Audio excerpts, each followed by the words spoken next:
Hi everyone, welcome back to my channel చిట్టి Riya vlogs. ఈరోజు video వచ్చేసి గోదావరి స్పెషల్ అయినటువంటి చింతకూర పచ్చిరొయ్యల కర్రీని ఎలా రెడీ చేసుకోవాలో ఈ వీడియోలో అయితే చూసేద్దాము. చాలా టేస్టీగా ఉంటుంది. చాలా తక్కువ ఇంగ్రీడియంట్స్తో చాలా సింపుల్గా ఈ కర్రీని ప్రిపేర్ చేసేసుకోవచ్చు. ముందుగా మన ఛానల్ని ఎవరైనా సబ్స్క్రైబ్ చేసుకోకపోతే ప్లీజ్ సబ్స్క్రైబ్ అయితే చేసుకోండి. మీరు సబ్స్క్రైబ్ చేసుకోవడం వల్ల ఇలాంటి కుకింగ్ వీడియోస్ నోటిఫికేషన్ అనేది మీకు వస్తుందన్నమాట. ప్రాసెస్లోకి అయితే వెళ్ళిపోదాము. ఈ కర్రీ కోసం అయితే చింతకూరని అయితే తీసుకోవాలండి. ఇది మనకి రైతు బజార్లో దొరుకుతుంది. సిటీస్లో కూడా ఎక్కువగానే అమ్ముతూ ఉంటారు. ఒకసారి ట్రై చేసి చూడండి. మళ్ళీ మళ్ళీ తినాలనిపించే అంత టేస్టీగా ఉంటుంది కర్రీ మాత్రం. తర్వాత దీనికోసం పచ్చిరొయ్యలను కూడా తీసుకున్నాను. ఈ రెండు మనం ముందుగానే ప్రిపేర్ చేసుకుని పక్కన పెట్టేసుకోవాలి. తర్వాత నేను ఈ క్వాంటిటీకి 3 ఉల్లిపాయలను అయితే తీసుకున్నాను. పెద్ద సైజువి 3 ఉల్లిపాయలు తీసుకున్నానండి. ఇందులో పచ్చిమిర్చి ఎక్కువగా తీసుకోవాలండి. పచ్చిమిర్చి ఎక్కువగా తీసుకుంటేనే టేస్ట్ మీకు చాలా బాగుంటుంది.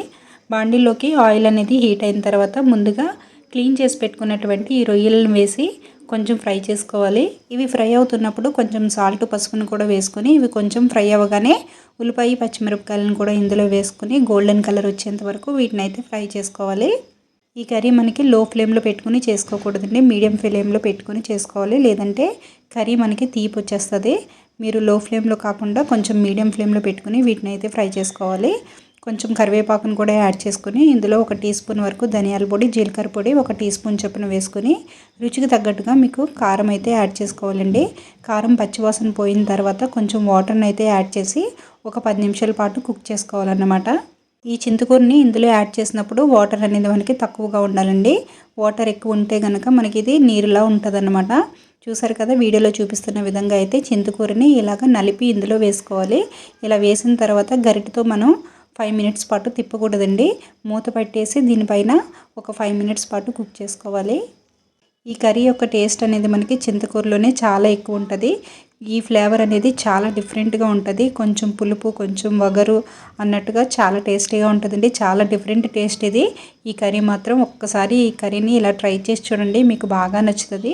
ఈ చింతకూర వేసిన తర్వాత 5 మినిట్స్ పాటు దీన్ని ఇలా కదపకుండా ఒక 5 మినిట్స్ పాటు ఉడికించేసుకోవాలి. ఇలా ఉడికించుకున్న తర్వాత ఆయిల్ మనకి పైకి తేలుతుంది.